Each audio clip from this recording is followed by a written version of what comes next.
Good morning all of you, welcome to filler form में आप सभी दोस्तों का एक बार फिर से हार्दिक स्वागत है। चलो आ जाइए मेरे सभी साथी।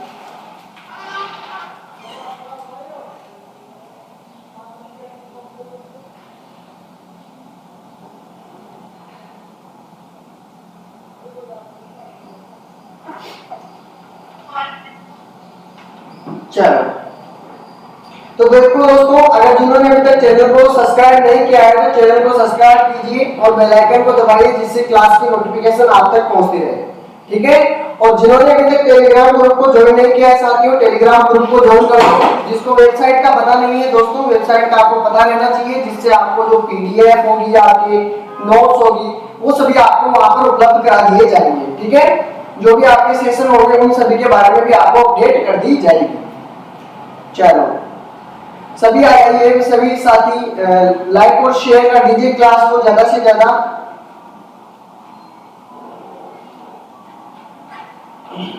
Good morning all of you, good morning. चलो देखो, हम बिल्कुल जीरो लेवल से चलेंगे, बिल्कुल शून्य से लेकर आपको इंफिनिटी तक लेकर जाएंगे। ठीक है, आपको अनंत तक जितने भी क्वेश्चन हो पाएंगे आपके जो एग्जाम की दृष्टि से बेहद इंपॉर्टेंट है, उन सभी को लेकर चलेंगे। ठीक है, तो आपकी थ्योरेटिकल क्लासें कंप्लीट हो चुकी है। ठीक है, आपके एमसीक्यू की क्लासें चल रही है।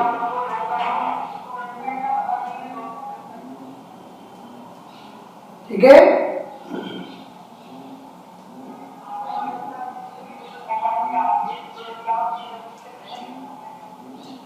चलो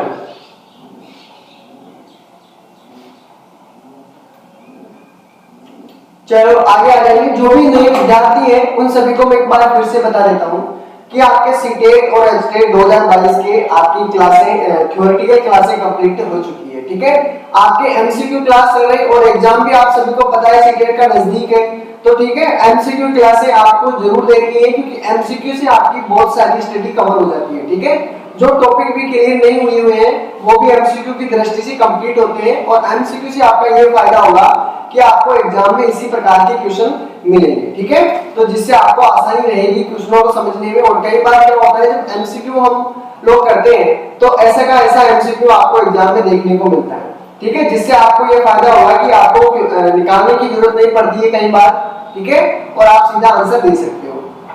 तो एमसीक्यू को चलते रहना है। जिसने थ्योरी कंप्लीट कर ली है और जिन्होंने पिछली वाली क्लासें नहीं देखी है तो साथियों पिछली वाली क्लासें भी जरूर देखिएगा, जिससे आपको प्रॉब्लम आपकी जो है वो सोल्व हो सके। ठीक है,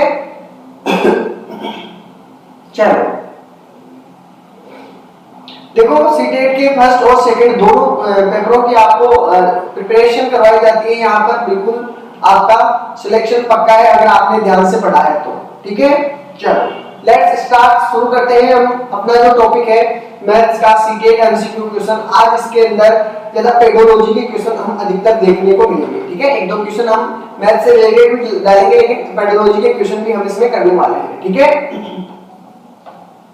तो जितने हो सकते हैं उतने कवर करेंगे हम लोग। ठीक है, चलो सभी को आंसर देना है। देखिए, जैसा भी आपका आंसर हो वैसा भी आपका हो, जैसा भी, तो आपको आंसर जरूर देना है, जिससे आपको अभी ही आपकी प्रैक्टिस बन जाए कि आपका आंसर आपका होगा क्या। ठीक है, तो देखो क्वेश्चन नंबर 1 दिया हुआ है, निम्नलिखित में से कौन सी प्राथमिक स्तर के छात्रों के, जो प्राथमिक स्तर के छात्र होते हैं, गणित सीखने के आकलन के लिए प्रभावी रणनीति नहीं है। देखो, एक तो होती है प्रभावी रणनीति क्या क्या होती है, और दूसरी बात होती है कि प्रभावी रणनीति क्या नहीं है। तो इनमें से आपको क्वेश्चन में आपको ये चीज ध्यान में रखनी है कि रणनीति, प्रभावी रणनीति के बारे में पूछा है या इनमें से कौन सी नहीं है, यहां पे ध्यान रखना है। ठीक है, इसमें आपसे पूछा जाएगा कि रणनीति है तो आपको नहीं पे ध्यान देना है, नहीं और है। ठीक है, यहां से आपके क्वेश्चन गलत होने के पूरे चांस होते हैं, तो आपको यहां पर बहुत ज्यादा ध्यान रखना है। और पेडोलॉजी में क्वेश्चन क्या है कि आपके घुमा फिरा के क्वेश्चन पूछे जाते हैं, बहुत सिंप्लीफिकेशन, मतलब सिंपल तरीके से क्वेश्चन पूछे जाते हैं, बस आपको समझने का तरीका अलग होता है, डिफरेंट होता है आपका समझने का तरीका। ठीक है, चलो शुरू करते हैं। देखो, इसमें क्वेश्चन पूछा जा रहा है कि using primarily group administrative task है, यानी मुख्य रूप से समूह प्रशासित कार्यों का उपयोग करना। सबसे पहला काम यह है कि जो समूह प्रशासित कार्य है उनका उपयोग करते हैं। ठीक है, ये थोड़ा पता नहीं लग रहा आपको? बिल्कुल लग रहा है। समूह प्रशासित, चलो, रट्टा मारने और वैचारिक समझ के बीच में अंतर करने के लिए डिजाइनिंग कार्य। बिल्कुल ये बात तो बिल्कुल करेक्ट है इसके अंदर कि रट्टा मारने वाले और वैचारिक समझ के बीच में अंतर करने के लिए आपको डिजाइनिंग कार्य करवाने के लिए कहा जाता है। बिल्कुल आपका ये तो बिल्कुल ठीक है, यानी प्रभावी रणनीति है ये तो। ठीक है, दूसरी बात इसमें कहा जा रहा है बच्चों के तर्क को समझने के लिए उनकी त्रुटियों का विश्लेषण करना। ठीक है, दूसरी बात आपको ये कही जा रही है कि बच्चों का जो तर्क है उसको समझने के लिए उसकी त्रुटियों का विश्लेषण करना चाहिए। बिल्कुल ये बात भी आपको प्रभावी होगा। ठीक है, ये भी आपकी करेक्ट आंसर होगा। ठीक है, फिर बात करते हैं डिजाइनिंग कार्य जो एक से अधिक स्तर की प्रतिक्रिया प्राप्त करते हैं। ये भी बात आपकी ठीक है। देखते हैं आंसर इन ए के अंदर और डी के अंदर से क्या होगा। ठीक है, वैसे आपका आंसर ए राइट आंसर होगा। ठीक है, मैंने पहले ही आपसे कहा था कि आपको जैसा भी आपका आंसर आए उसका आंसर आप सभी को देना है। ठीक है, पेडोलॉजी थोड़ा बोरिंग टाइप का सब्जेक्ट होता है, इसलिए आपको इन चीजों में ध्यान रखना है। थोड़ा क्वेश्चनों में तो इतनी प्रॉब्लम नहीं होती, लेकिन इन जो पेडोलॉजी वाले क्वेश्चन है उनको आपको ज्यादा प्रॉब्लम होती है। ठीक है, ये आपको प्रॉब्लम में ज्यादा फंसाते हैं। ठीक है, चलो अगला क्वेश्चन देखते हैं। अगला क्वेश्चन आपके सामने क्या है, निम्नलिखित में कौन प्रभावी गणित शिक्षा शास्त्र की विशेषता नहीं है? इसका आंसर देना है सभी को। इसका आंसर क्या होगा सभी को बताना है। इसका राइट आंसर आपके सामने क्या होगा?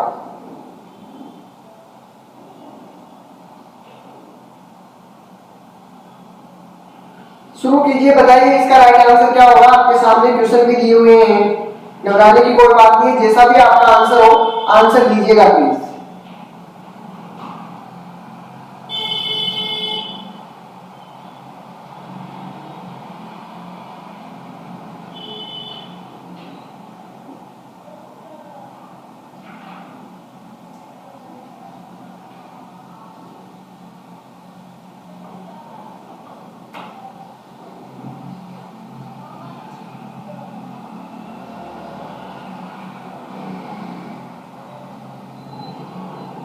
अभी तक किसी का आंसर नहीं है, क्या बात है।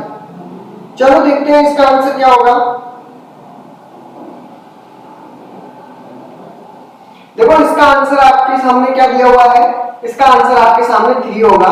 ठीक है, नई अवधारणा को पेश करते समय सख्त समय नियमों का पालन करना चाहिए। इसमें क्वेश्चन क्या पूछा है कि निम्नलिखित में से कौन प्रभावी गणित शिक्षा शास्त्र यानी कि जो मैथमेटिक्स पेडोलॉजी है उसकी विशेषता नहीं है, आपको ये बतानी है। ठीक है, नहीं है, इसके बारे में बताना है आप सभी को। ठीक है, तो ये होगा इसका राइट आंसर कि एक नई अवधारणा को पेश करते समय सख्त समय नियमों का पालन करना चाहिए। तो इसका राइट आंसर 3 होगा। चलो आगे बढ़ते, देखो क्वेश्चन को ध्यान से पढ़ते हुए चलना है आप सभी को कि इसमें कहा जा रहा है एक स्कूल में आधे छात्र बैडमिंटन खेलते हैं। ओके, बैडमिंटन खेलते हैं। 1/4 आपके सामने क्या कह रहे हैं, 1/4वां भाग वॉलीबॉल खेलते हैं। ठीक है, 1/8वां भाग टेनिस खेलते हैं और 1/16वां भाग क्या कहलाता है, शतरंज खेलते हैं। ठीक है, समझने की कोशिश करना। ठीक है, शेष जो बचे हैं वो क्या करते हैं, तैराकी के लिए जाते हैं। ठीक है, यदि वॉलीबॉल खेलने वालों की संख्या कितने, छात्रों की संख्या 1/160 है। देखो वॉलीबॉल कितने खेलते हैं, देखो यहाँ पर दिया हुआ है कि वॉलीबॉल 1/4वां भाग खेलते हैं। मानो कि कोई संख्या आपके पास दी हुई है x, इसका 1/4वां भाग क्या होता है, वॉलीबॉल खेलते हैं 1/4वां भाग। ठीक है, तो आपको क्या करना है, 1/4वां भाग किसके बराबर है, 160 के बराबर है। ठीक है, कितने छात्र शतरंज खेलते हैं, इस शतरंज के बारे में बताना है। तो देखो टोटल विद्यार्थी कितने हैं, x है। ठीक है, आपको कितना करना है, 16 चौको 64, तो आपके पास x की वैल्यू कितनी है, 640 आपके पास x की वैल्यू है। ठीक है, x की वैल्यू। अब देखो इसमें क्या कहा है, किसके बारे में पूछा है, शतरंज के खिलाड़ी कितने, x की वैल्यू आपके पास 640 है। ठीक है, अब इसने पूछा है शतरंज के खिलाड़ियों, यानी शतरंज के देखो कितना है, 1/16वां भाग। तो मैंने मल्टीप्लाई किया 1/16 से, तो आपका कितना है 16 चौकू 64, ठीक है 40। तो आपका राइट आंसर शतरंज में कितने खिलाड़ी है 40 खिलाड़ी है साथियों। कितने खिलाड़ी है 40 खिलाड़ी है। तो आपका राइट आंसर क्या होगा 40 आपका करेक्ट आंसर होगा ऑप्शन 2, ठीक है। ऑप्शन आपका क्या होगा ऑप्शन आपका बी होगा, यानी आपका 2 आंसर होगा, जिसमें आपका आंसर क्या है 4 इसका राइट आंसर है, 14 सॉरी 2 इसका राइट आंसर है। चलो अब तो क्लियर है, आगे बढ़ते हैं। देखो यहाँ तो सभी का क्लियर हो गया होगा। अब आगे बढ़ते हैं, इसके अंदर इसका दूसरा तरीका बता देता हूँ कि 1/4 की वैल्यू आपके पास कितनी है। मैं मिटाता हूँ उसको। 1/4 की वैल्यू आपके पास दी हुई है, यानी 1/4 की वैल्यू आपके पास दी हुई है 160। वैल्यू किसकी पूछता है 1 किसकी पूछ रहा है 1/16 की। ये निकालना है, आपका आंसर सीधा ही आ जाएगा। बस इतना सा काम करना है। मैंने सिखाया था कि 1/16 दिया हुआ है, बटे में आपके पास 1/4 है, 4 ऊपर चला जाएगा और 1 नीचे आ जाएगा। मल्टीप्लाई में 160 है, बस इसको सोल्व कर दो आपके आंसर आ जाएगा।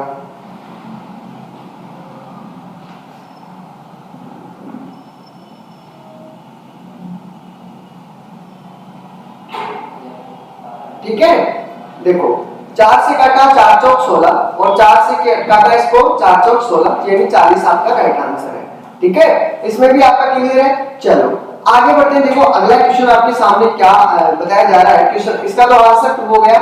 आगे देखते हैं क्वेश्चन नंबर 4 को ध्यान से पढ़ोगे तो इसमें देखो क्वेश्चन दिया हुआ है how many quarter are there in 18 सही 3/4। इसका आंसर देना है। तो पहले तो आपको ये चीज पता होनी चाहिए कि क्वार्टर का अर्थ क्या होता है। देखो क्वार्टर के कई अर्थ होते हैं, कहीं आपको पता होगा कितने ही अर्थ आप निकाल सकते हो। क्वार्टर आप ध्यान रखे होंगे, आपने भी कई बार सुना होगा। देखो क्वार्टर के क्या क्या मतलब होते हैं पहले समझ लीजिए। क्वार्टर का हम मान सकते हैं कि क्वार्टर को हम कहते हैं 4 समभाग करना। क्या कहते हैं इसको, कह सकते हैं कि क्वार्टर का अर्थ क्या है 4 समभाग करना, यानी 4 बराबर भागों में बांटना। ठीक है, 4 समभाग करना या 4 बराबर भागों में बांटना। मैं लिख देता हूं 4 बराबर भागों में बांटना, इसका मतलब ये होता है। ठीक है, बांटना। और क्या हो सकता है, और भी आपने कई बार सुना होगा। ठीक है, टुकड़े टुकड़े करना, इसका भी अर्थ होता है। क्या होता है टुकड़े टुकड़े करना, टुकड़े टुकड़े करना। देखो क्वार्टर का अर्थ आप सबको नहीं आएगा तो आप आंसर नहीं दे पाओगे। ठीक है, टुकड़े टुकड़े करना या फिर करना चौथाई भाग। क्या करना चौथाई भाग, या फिर आपको 25% भी आपका क्वार्टर का मतलब होता है। ठीक है, और त्रैमासिक अवधि, अगर टाइम के लिए पूछे कि त्रैमासिक अवधि की यानी समय में क्वार्टर का क्या अर्थ होता है तो वो होता है त्रैमासिक। क्या होता है त्रैमासिक अवधि। ठीक है, अगर हिस्से के बारे में पूछे चौथाई भाग होता है। प्रतिशत में पूछते हैं तो 25%। अगर और किसी सेंस में पूछते हैं तो टुकड़े टुकड़े करना। ठीक है, 4 समभाग बराबर भागों में बांटना। ठीक है, अब देखो अब इस क्वेश्चन को सोल्व करते हैं। देखो पहले आपके सामने दी हुई है 18 सही 3/4 दी हुई है। अब इसको आप क्या करते हो भिन्न में बदलते हो, सिंपल भिन्न में। कितने सिंपल फ्रैक्शन में बदलते हो तो आपका देखो इसमें देखो मिश्र भिन्न मिक्स भिन्न दी हुई है। सिंपल भिन्न में बदलते हो तो आपके पास कितना होगा 18 या 54, 18 चौक आपके पास 72। 72 में अगर 3 ऐड करते हो तो 75 बनता है। 75 को अगर 4 से डिवाइड करना पड़ता है। ठीक है, तो आपके पास ये वाली हो गई भिन्न। मैंने अभी कहा कि आपको देखो इसमें आंसर क्या हो सकते हैं। अगर इसमें दिया होता है, अगर इसको 4 से मल्टीप्लाई करते हो, ठीक है, तो आपका क्या होगा आंसर 4 से 4 कैंसिल हो जाएगा, 75 आपका राइट आंसर होगा। अब तो समझ गए होंगे। मैं अगर सीधा 4 से मल्टीप्लाई करता, पहले आपको क्वार्टर का अर्थ नहीं समझा था तो आप इसको समझ नहीं पाते, इसलिए मैंने पहले उनका अर्थ बताया कि क्वार्टर को हम क्या क्या कह सकते हैं। 4 से कर दिया मल्टीप्लाई तो इसको 4 से आपका 4 कैंसिल हो गए तो 75 आपका राइट आंसर है। तो ये आपके सामने होगा। ठीक है, चलो आगे बढ़ते हैं। इसका आंसर हो गया 3, इसका करेक्ट आंसर है। आगे बढ़ते हैं। देखो क्वेश्चन नंबर 5 को ध्यान से देखिएगा। इसमें जो पूछा गया है उसको ध्यान से देखो। इसमें कहा गया कि एक पूर्ण संख्या को 50 में जोड़ा जाता है, उसी संख्या को 50 से घटाया जाता है, परिणामी संख्या का योग क्या है। अगर आपको ये चीज पता नहीं है साथियों कि परिणामी संख्या होती क्या है तो आप इसका आंसर नहीं दे पाओगे। यही बात है ना, यही बात है कि आपको अगर इसके बारे में नहीं कहा गया, नहीं जानते हो, तो आपको आंसर में बहुत प्रॉब्लम होने वाली है। ठीक है, तो देखते हैं इसका आंसर क्या होगा आपके साथ, क्या आंसर दे पाओगे आप। जो भी आंसर हो बता सकते हो, अगर चाहते हो भाई मैं इसका आंसर बताऊं, ठीक है, तो इसका आंसर बता सकते हो। ऑप्शन भी आपके सामने दिए हुए हैं, जिसको भी अगर आंसर बताना है, ठीक है, वो बता सकता है। आपका टाइम स्टार्ट होता है 30 सेकंड का टाइम है, ठीक है, 30 सेकंड का टाइम है। 00 बता रहे हैं, 00 प्रियंका ने 00 बताया है, ठीक है। चलो देखते हैं, शून्य आंसर आया है इसका। क्वेश्चन नंबर 5 में शून्य आंसर। और किसी का आंसर? देखो पहले अगर जिसको परिणामी संख्याओं के बारे में पता नहीं है, मैं बता देता हूं। देखो परिणामी संख्या के बारे में आपको जब भी आए परिणामी संख्या, तो परिणामी संख्या होती है आपके बराबर। क्या होती है साथियों? जो भी परिणामी संख्या होती है बराबर होती है। मतलब बराबर का मतलब अगर जितनी संख्याएं आपसे घटाने के लिए बोली जाती है, उतनी ही संख्या आपको क्या करने क्या कहते हैं, बढ़ाने के लिए बोली जाती है। परिणामी संख्या यानी अगर 25 घटाने के लिए बोलता है तो 25 ही क्या जोड़ने के लिए बोलता है। इस ऐसी संख्याओं को हम क्या कहते हैं, परिणामी संख्याएं बोलते हैं। ठीक है, तो इसने कहा देखो 50 संख्या आपको जोड़नी है और 50 संख्या घटानी है। परिणामी संख्याओं का योग बताना है। तो परिणामी संख्या देखो ये 50 है, ये भी परिणामी संख्या है, और ये भी 50 है, ये भी परिणामी संख्या है। लेकिन इसने कहा क्या कहा है कि परिणामी संख्याओं का योग पूछा है। देखो क्वेश्चन आंसर दोगे तो आप इसको क्या करोगे, 0 बताओगे। बिल्कुल रियलिटी है कि आप 0 आंसर दोगे। लेकिन परिणामी संख्या कौन कौन सी है, 50 और 50, ये दोनों सेम है, इसलिए आपके पास परिणामी संख्या क्या होगी, 50 होगी। इसने पूछा है कि योग बताना है दोनों का, तो 50 प्लस 50 कितना हुआ, 100। कितना हुआ साथियों, 100 आपका राइट आंसर होगा। अब ये कारण तो आपको ये समझना पड़ेगा कि परिणामी संख्या क्या चीज होती है, और उन्हें योग पूछा है, अंतर नहीं पूछा है। अगर उन्होंने अंतर पूछा होता कि दोनों परिणामी संख्याओं का अंतर क्या होता है, तो आप जरूर रख सकते थे। लेकिन आपको अगर परिभाषा आती है, वो अंतर भी पूछता है, तो देखो परिणामी संख्या हमेशा समान होती है। ठीक है, good morning all of you, good morning. परिणामी संख्या हमेशा समान होती है, और परिणामी संख्या में क्या होता है, जो आपके पास दी होती है सेम संख्याएं होती है, जिसको एक बार प्लस करवाता है और दूसरी बार आपके माइनस करवाता है। तो आपको राइट आंसर क्या होगा, 100 आपका करेक्ट आंसर होगा, बिल्कुल 1 आंसर होगा। ठीक है, चलो अब देखो क्वेश्चन नंबर लेते हैं। इसमें आपका आंसर देखो ध्यान से पढ़ना।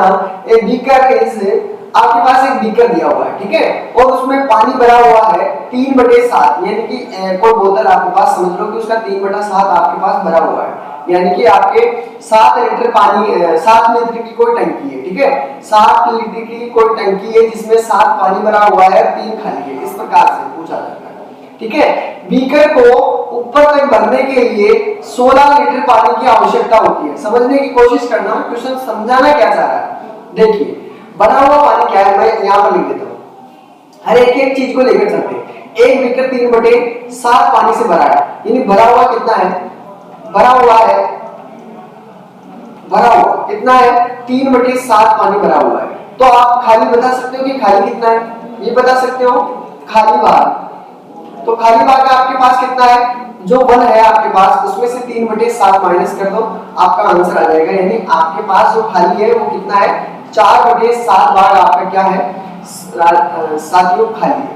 ठीक है, समझ रहे हो, खाली भाग कितना है, खाली भाग आपके पास है 4/7 भाग, भरा हुआ भाग कितना है, 3/7 भाग। ठीक है, अब आगे देखिए, भरने के लिए आपको क्या है, बीकर को ऊपर तक भरने के लिए, देखो भरा हुआ पानी इतना है। ठीक है, अब जो आप भरोगे वो कितना लीटर पानी मारेगा ऊपर, जो खाली है उसमें 16 लीटर पानी मारेगा। यानी खाली भाग के अंदर कितना पानी मारेगा, 16 लीटर, यानी कि 16 किसके बराबर है, 4/7 के बराबर है कि नहीं।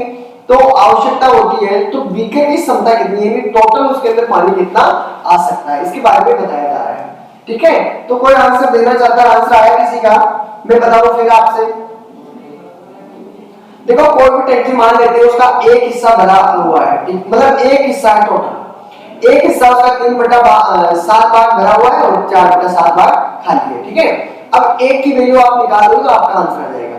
ठीक है, क्योंकि इसमें टोटल बीकर की क्षमता पूछा है कि टोटल उसमें क्या इतना आ सकता है। चलो कोई बात नहीं, देखते हैं इसमें क्या कहा जा रहा है। अगर आप ध्यान से देखोगे तो देखो इसमें क्या क्या कहा जा रहा है कि 4/7, यानी जो 4/7 है उसकी वैल्यू आपके पास कितनी दी हुई है, 16 लीटर, क्योंकि खाली बाग है यहाँ पर और खाली बाग में कितना पानी आता है, 16 लीटर। तो ये किसके 4/7 किसके बराबर है, 16 के। अगर इसको सोल्व करते हो आप, ठीक है, यहाँ पर देखो 16 मल्टीप्लाई हो जाता है 7 से, ठीक है, और 4 नीचे आ जाता है, यानी वैल्यू आपके पास किसकी आ रही है, 1 की वैल्यू आ रही है कि नहीं आ रही। तो देखो कैंसिल करते हो, 4 चौक 16 और 7 चौक 28, यानी 1 की वैल्यू आपके पास कितनी है, 28 लीटर। कितनी है, 1 की वैल्यू आपके पास है 28 लीटर। तो आपके पास आवश्यकता होती है, तो बीकर की क्षमता कितनी है, उसमें पानी आ सकता है 28 लीटर। समझ रहे हो मेरे कहने का मतलब, ठीक है। तो 28 लीटर आपका राइट आंसर होगा, ठीक है। चलो यहां भी आपका सभी का क्लियर हो गया होगा। चलो आगे बढ़ते हैं, अगला क्वेश्चन आपके सामने ये लीजिए, इसका राइट आंसर 28 लीटर। अब देखिए क्वेश्चन इंपॉर्टेंट है, बहुत इजी टाइप का भी है। आपको चीजें मैंने आपको बताई थी आरोही क्रमों के बारे में, ठीक है, असेंडिंग और डिसेंडिंग ऑर्डर के बारे में मैंने अच्छी तरीके से आपको समझाया था, ठीक है। तो इसमें देखो इसने कहा है डिसेंडिंग ऑर्डर में, डिसेंडिंग देखो एक तो होता है असेंडिंग ऑर्डर, ठीक है, क्या होता है असेंडिंग ऑर्डर होता है और एक होता है डिसेंडिंग ऑर्डर, ठीक है, डिसेंडिंग ऑर्डर। अब देखो असेंडिंग में क्या होता है, छोटी संख्या होती है और छोटी संख्या क्या करती है, बड़ी संख्या की ओर बढ़ती है, ठीक है। डिसेंडिंग ऑर्डर में क्या होता है, आपके पास घटता हुआ नजर आता है, बहुत बड़ी संख्या होती है, फिर उसके बाद में छोटी, फिर उसके बाद में और भी छोटी, फिर उसके बाद में उससे छोटी, फिर उसके बाद में उससे छोटी, तो इस प्रकार छोटे क्रम चलते रहते हैं, ठीक है, इस प्रकार। तो आपका आंसर इसमें क्या है, डिसेंडिंग ऑर्डर में आपको आंसर देना है, मतलब आपको पहले बड़ी संख्या बतानी है, फिर उसके बाद में उससे छोटी, फिर उसके बाद में उससे छोटी, फिर उसके बाद में उससे छोटी। ये होता है आपका डिसेंडिंग ऑर्डर, ठीक है। क्वेश्चन को ध्यान से देखिएगा और आंसर देने की कोशिश कीजिएगा, ठीक है। चलो देखते हैं इसका आंसर, 4 आंसर आ रहा है। देखो ध्यान से देखोगे तो आपको देखो कुछ भी नहीं, तुलना करना है चारों में। देखो सबसे पहले आपको तुलना करोगे तो सबसे बड़ी संख्या देखो 30.5, यहाँ पर 3.05 है, तो आपका ये तो वैसे ही गलत हो गया। या आपका ये भी हो सकता है और ये भी हो सकता है, क्योंकि तीनों में सेम है, ठीक है। यहाँ पर दिया हुआ 3.05 और यहाँ पे दिया हुआ, ये तो कैंसिल हो गया, इसको देखो मत, इसको तो कैंसिल कर दो, इसको देखना ही नहीं है। अब आपके पास 3 ऑप्शन बचे, तीनों में आंसर देना है। देखो यहाँ पर दिया हुआ 3.05 दिया हुआ, यहाँ पर 3.50 और यहाँ पर भी 3.50, तो आपका ये भी गलत हो गया, क्योंकि ये तो बहुत छोटी संख्या है, ठीक है। आपका इससे पहले क्या कौन सी संख्या आ रही है, 3.50, तो आपका ये आंसर भी बिल्कुल गलत हो गया, ठीक है। अब आगे बढ़ते हैं, ये दोनों तो क्लियर हो गए। अब यहाँ देखोगे तो यहाँ पर देखिएगा 3.055 दिया हुआ है। अगर देखो यहाँ पर दिया है 3.05, आगे कोई संख्या नहीं है, यहाँ पर मान लो 0 है, तो देखो 50 बढ़े या 55 बढ़े हैं, तो आपका आंसर होगा 3। आगे देखने की कोई जरूरत ही नहीं है, तो आपका ये आंसर तो वैसे ही गलत हो गया, ठीक है। तो आपका आंसर होगा बिल्कुल 3 होगा, यहीं पे आपका आंसर का पता चल जाएगा। अगर 4 ऑप्शन हो आपके पास तो इस प्रकार आंसर देने की कोशिश कीजिएगा, ठीक है, जिससे आपका आसान हो सके क्वेश्चन, ठीक है। चलो आगे बढ़ते हैं, इसका राइट आंसर है आपके पास क्वेश्चन नंबर का 7 का आंसर होगा 3। कितना होगा साथियों, 3 आपका राइट आंसर होगा। देखो ये पेपर 16 है आपके, जो भी इंपॉर्टेंट है एग्जाम की दृष्टि से वो है, ठीक है। चलो आगे बात करते हैं, इसमें कहा जा रहा है कि एक दुकानदार ने 5.3 किलोग्राम बादाम खरीदे, ठीक है।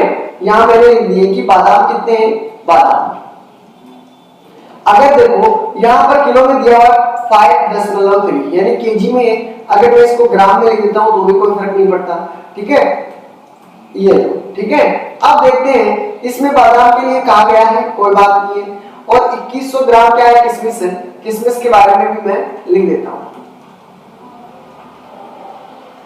ठीक है। इसमें कितना किशमिश है, 2100 ग्राम, यानी कि 2.1 केजी आपके पास अगर दिया हुआ है, ठीक है। अगर ग्राम में चेंज करते हो तो 2100, क्लियर है। ये आपके पास ग्राम में दिया हुआ है, ये आपके पास ग्राम में है और वो है आपके किलोग्राम में। चलो आगे देखते हैं, यहाँ पर दिया हुआ है 2.2 किलो काजू है, ठीक है।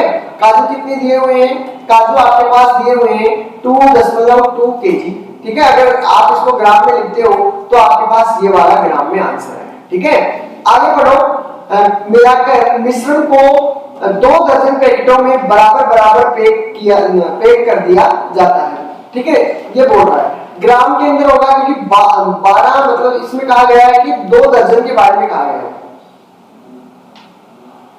ठीक है, अब यहां पर देखिए, अब इसका राइट आंसर देखो क्या होगा। अब इसको ऐड कर दो, क्योंकि सभी के टोटल ऐड करोगे मिक्स करके, इसने कहा है कि मिश्रण की हो, आपको मिश्रण करोगे तो इसका आंसर क्या हो गया, आपके पास इसका आंसर है 6 और ये हो गया आपके पास 5 और 4 9, यानी 9.6 kg हो गए। अगर ग्राम में चेंज करोगे तो आपके पास कितना होता है, ठीक है, वो आपके पास ग्राम में होता है 6 आपके पास ये बन गए और आपके पास 9 ये हो गए। 9600 आपके पास ग्राम के अंदर है, और अगर केजी के अंदर पूछता है तो आपके पास ये है। अब आपके पूछा है कि 2 दर्जन, देखो 1 दर्जन में आपको कितना मिलता है 12, ठीक है, यानी अब 1 दर्जन जब भी लाओगे 12 होगा, 2 दर्जन में आपका कितना हुआ 24। तो अब क्या करना है, 24 पैकेट बनाने हैं, तो आपको क्या करना है 9600 ग्राम आपके पास दिया हुआ है, तो आपको क्या करना है 9600 के अंदर आपको क्या करना है 24 से डिवाइड करना है। काटोगे आप तो कितना हो गया, 4 बार में आपका ये कैंसिल हो गया है, ठीक है, और आपके पास आंसर है 400। कितना आंसर साथियों, 400 आपके राइट आंसर है, जो बिल्कुल सी बिल्कुल 3 आंसर आपका होगा। क्लियर है, तो ये चीज आपको पता होनी चाहिए। ठीक है, ये ऐसी है, ग्राम और आपके उसके अंदर है, बस केजी और उसका ध्यान रखना है, क्योंकि केजी में अगर आप ऐड कर दोगे तो लफड़ा हो जाएगा। केजी को केजी में ऐड करना है और द्रव्यमान को द्रव्यमान में। ठीक है, ये आपको याद रखनी है। मैंने आपको जब पढ़ाए थे तब इन चीजों के बारे में मैंने अच्छी तरीके से समझाया था।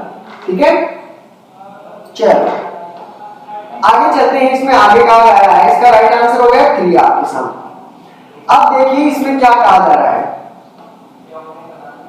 आशा, देखो क्वेश्चन को ध्यान से पढ़िएगा। आशा मोबाइल फोन खरीदने के लिए एक घरेलू खर्च से कुछ पैसे बचाने की योजना बना रही है। चलो कोई बात नहीं, पैसे बचा रही है वो, ठीक है। हर हफ्ते एक सोमवार को 50 रुपए, यानी कि मंडे को वो कितने रुपए बचाती है 50 रुपए। ध्यान से देखिएगा, क्वेश्चन के अंदर क्वेश्चन बिल्कुल राइट है, गलती नहीं है, आप गलत मत समझना। वेडनेसडे को आपके पास दिया हुआ है कितना, वेडनेसडे को आपके पास दिया हुआ है कि 80 रुपए, कितने 80 रुपए। चलो अब आगे बढ़ो, 100 रुपए आपको फ्राइडे को आपके पास कितना है 100 रुपए, ठीक है, रुपए बचाती है। ये आपके पास क्या है, बचत कर रही है, ठीक है। और रविवार को इनमें से 60 रुपए खर्च कर देती है। इनमें से ही क्या किया कि जो संडे है और संडे के दिन उसने कितने रुपए खर्च किए, 60 रुपए खर्च किए, ठीक है। ये पहले बचा रही थी, फिर इनमें से क्या किया, संडे के दिन उसने खर्च कर दिए, कितने 60 रुपए। अब इसने क्या कहा है, पहले इसने कहा है, क्वेश्चन को पहले पूरा पढ़ लीजिए, उसके बाद में आगे सोचेंगे इसमें पूछा क्या जा रहा है। खर्च करती है 5950 का मोबाइल फोन खरीदने के लिए उसे कितने सप्ताह बचत करनी पड़ेगी, ये बतानी है आपको। तो देखो पहले एक सप्ताह के अंदर पहले बचत कितनी की ये देख लेते हैं, ठीक है। तो बचत देखोगे तो बचत में इसमें कितना है आपके पास, इसमें 230 आपके पास ये 230 बनेंगे, कितने बनेंगे 3 13 में, और आपके पास ये हो गया 230 बन गए 230। अब देखो 230 रुपए वो एक हफ्ते के अंदर बचत कर रही है, लेकिन संडे आते ही उसने 60 रुपए खर्च कर दिया, यानी इसमें 60 माइनस किया तो आपके पास बचेगा 170।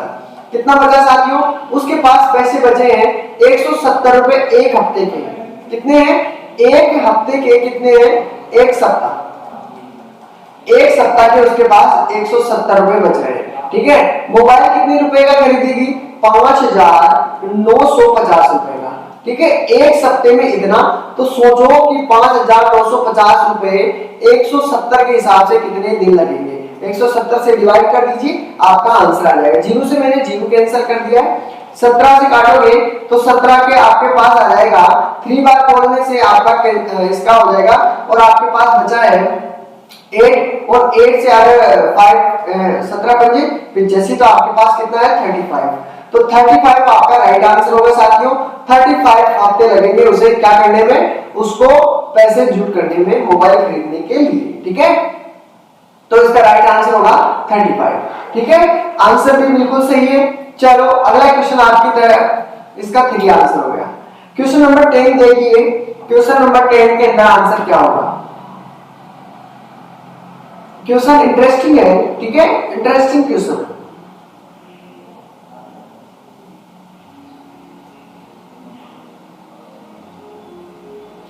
बता देता हूं मैं, देखो इसमें कहा जा रहा है कि मैं कौन सा नंबर हूं। अब ये पता नहीं कौन सा क्या बोल रहा है, लेकिन ये बोल रहा है कि मैं कौन सा नंबर हूं, मेरे को बताइए कि मैं दो अंकों की सम संख्या हूं। अब एक बार क्वेश्चन के अंदर देख लो कि इनमें से विषम कौन सी है। अगर विषम है तो आपको जैसे ही कैंसिल कर देना। तो पहले दो अंकों की सम संख्या कौन कौन सी है इसमें, ये भी दो अंकीय और सम है, दो अंकीय सम है, दो अंकीय सम है, दो अंकीय सम है, यानी चारों ही आंसर हो सकते हैं। तो ये बात तो हमें अभी तक पता नहीं चला। उसमें कहा गया है कि मैं 3 से भी डिवाइड हूं, 4 से भी डिवाइड हूं और 6 से भी डिवाइड हूं, ठीक है, ऐसे बोल रहा है।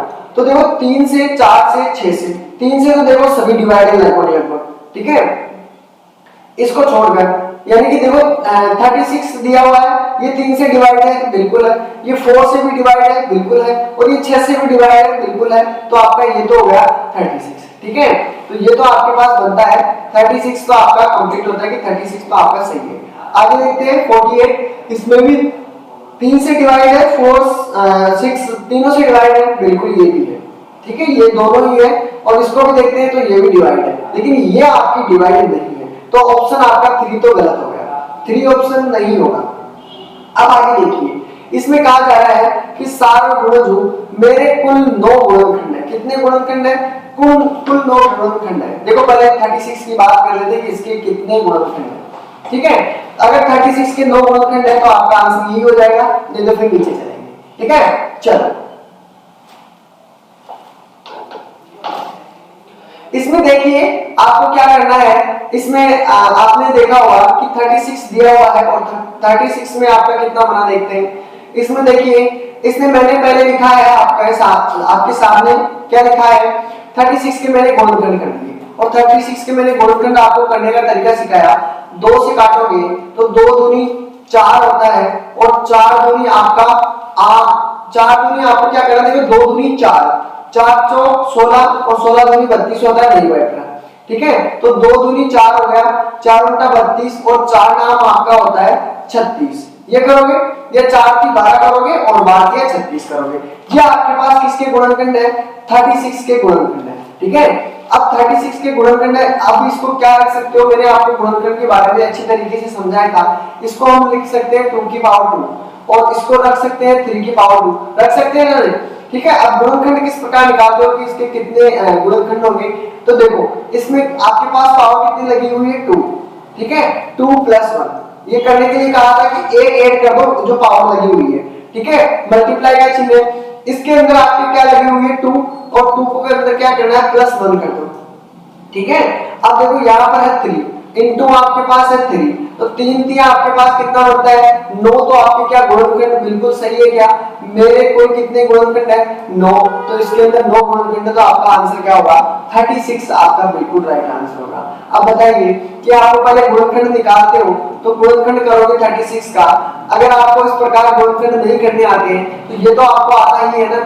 तो इस प्रकार आपको गुणनखंड निकालने हैं। सबसे पहले 2 से काटोगे 18 हो गया, 18 में 2 से काटोगे 9 हो गया, 9 में 3 से काटोगे 3 हो गया, और 3 से काटोगे 3। तो ये आपके पास गुणनखंड है। तो इस तरीके से भी आप गुणनखंड पर निकाल सकते हो, ठीक है। 2 है मैंने लिख दिए, ठीक है। आपको अगर जैसा सुविधा रहे वैसे ही आपको करना है, ठीक है। 2 की पावर 2 दी हुई है, 3 की पावर 2 है। अगर देखो यहाँ पर आपके पास 2 की पावर 4 दी होती और आपके पास यहाँ पर दी होती कि 3 की पावर आपके पास दिया होता कि 2, या फिर आपको दिया होता कि 3, तो आप इसे किस प्रकार करते, वैसे ही करते। देखो 4 है, उसमें एक ऐड किया है तो कितना हो गया 5, इंटू इसमें कितना है 3 है, और 3 में 8 करोगे तो 4, तो इसके गुणनखंडों की संख्या कितनी होगी 5 और के 20 आपके पास गुणनखंडों की संख्या हो जाएगी, ठीक है। तो ये चीज आपको पता होनी चाहिए, गुणनखंडों की संख्या किस प्रकार निकालते हैं। एक बार ध्यान से और देख लीजिएगा क्वेश्चन को। अगला क्वेश्चन आपके सामने होगा, तो इसका राइट आंसर क्या होगा, 1 इसका राइट आंसर है, ठीक है। चलो एक क्वेश्चन आपके सामने ये वाला दिया हुआ है, इसका राइट आंसर देखिए कौन बता पाएगा। मैं बता देता हूँ आपको, जिससे क्या है कि आपके ज्यादा से ज्यादा क्वेश्चन सोल्व हो सके, ठीक है।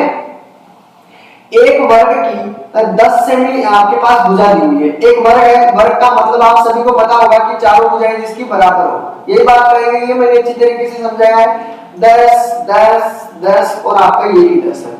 इसने कहा कि यदि वर्ग की भुजा को दोगुना कर दिया जाए, यानी 10 की जगह क्या कर दिया जाए, 20 कर दिया जाए, तो आपके पास संख्या सारी बढ़ेगी, ये भी 20 हो जाएगी, ये 20 और ये भी 20 और ये भी 20, ठीक है, दिया जाए तो नया परिमाप क्या होगा। परिमाप के बारे में मैंने सिखाया था कि चारों भुजाओं को ऐड कर दो दोस्तों, तो ऐड करोगे तो इसका 40 हो जाता है। अगर मैं इनकी चारों भुजाओं को ऐड करता हूं तो कितना होता है, तो देखो या तो इसको दुगना कर दो, 80 कर दो इसको, या फिर इनको ऐड कर दो 20 40 60 80, तो कितना हुआ, परिमाप भी आपका कितना हुआ, दुगना हुआ। तो इसको कितना हुआ, परिमाप कितनी बार हो जाएगा, 2 टाइम्स, यानी दुगना हो जाएगा, 2 बार हो जाएगा, ठीक है। तो आपका ये आंसर भी क्लियर होगा। तो इसका राइट आंसर आपके पास 1 है, ठीक है। क्वेश्चन नंबर 12 देखिए, इसमें कहा गया है कि निम्नलिखित में से किस अक्षर की या किस अक्षर में समरूपता की क्षैतिज और ऊर्ध्वाधर दोनों रेखाएं हैं। देखो इसमें कहा गया y के अंदर है ऊर्ध्वाधर, आपके पास अगर इसको क्षैतिज किया जाए या आपको ऊर्ध्वाधर किया जाए, दोनों रेखाएं सेम होगी क्या, नहीं होगी। इसमें देखो सीधा सीधा अक्ष दिख रहा होगा, अक्ष आपको दिख रहा होगा, ठीक है।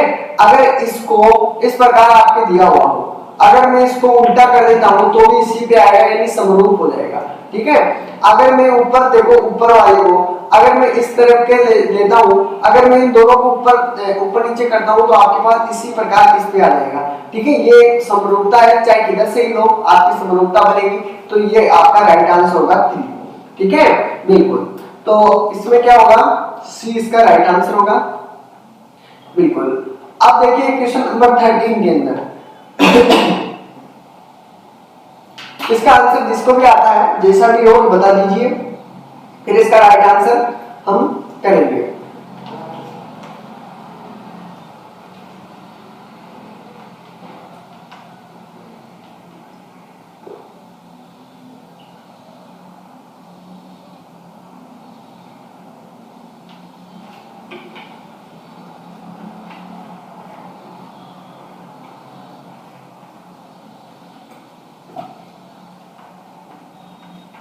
चलो देखो इसने कहा क्या कहा है, एक समावेशी विद्यालय में आप अपनी कक्षा के नेत्रहीन विद्यार्थियों की आवश्यकताओं की पूर्ति कैसे करेंगे, कैसे करेंगे, उन्हें अभ्यास के लिए अतिरिक्त समय दें।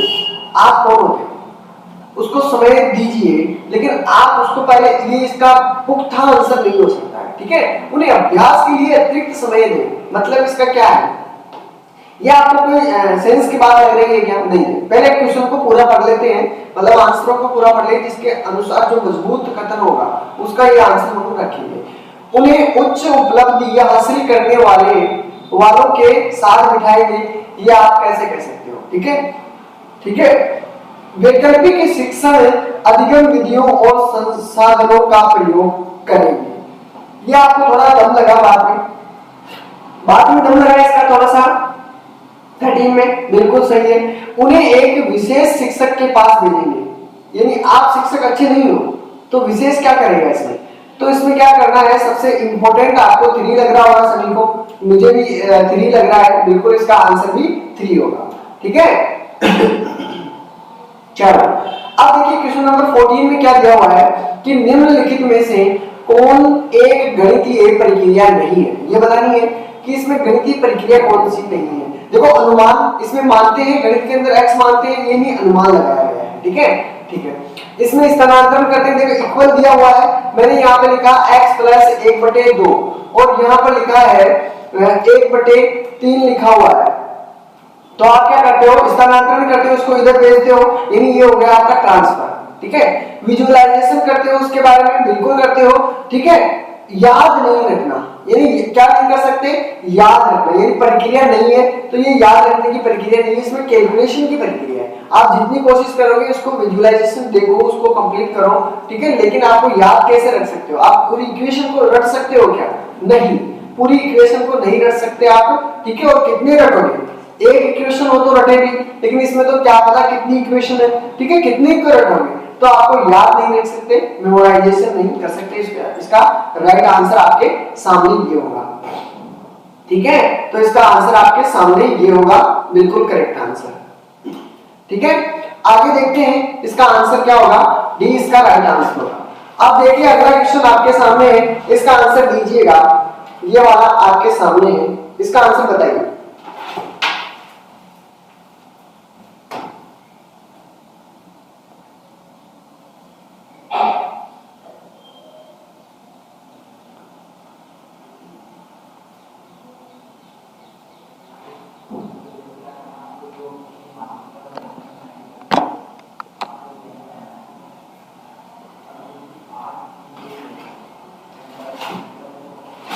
चलो बताइए इसका आंसर।